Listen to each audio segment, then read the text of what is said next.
football takes its historical roots from different sorts of origins within different places.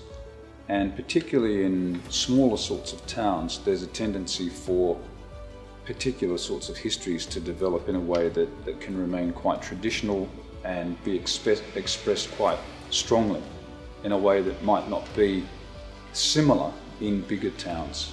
And so I'm going to, my thoughts on Coquimbo and its history would be more to compare it with a town like, I'm thinking of a place, something like Wolverhampton in England, so towns that might have become cities, as Wolverhampton did not so long ago, 1990s I think, with a bigger population but quite similar, but one football team in the town.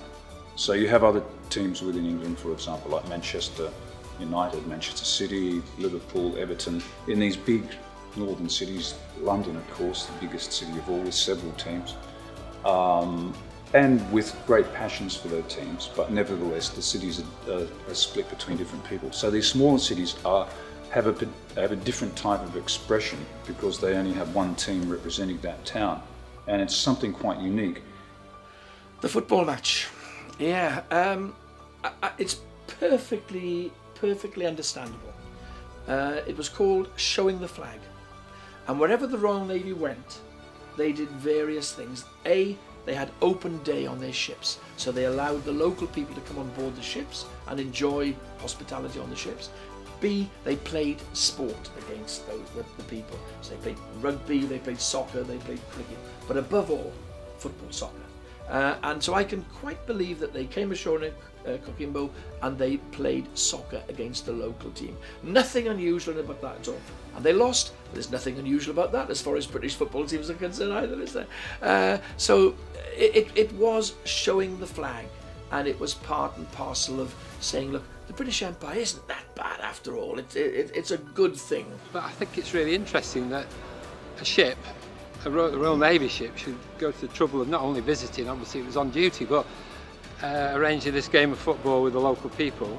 They obviously did it for a sense of friendship, and it was obviously a popular game. And after the game, if they gave them a set of shirts, I think that was even greater, because it encouraged the football in that particular town. To give the shirts over when they were beaten, yeah, brilliant. So I can believe that story. I would like to know where the colours came from.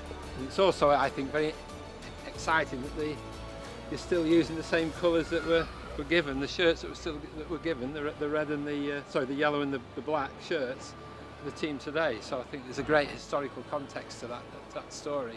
And this shirt, I mean, I can quite where that came from, I don't know. The colours, I really don't know.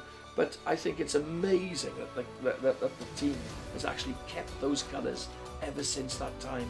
Fantastic. Because the difficulty with a ship like the Flora, she'd been built at Pembroke Dock, but she never went back to Pembroke Dock, you see. She was based at Devonport, that was her home base. Her crew came from the Devonport area, so maybe there's Devonport connections there.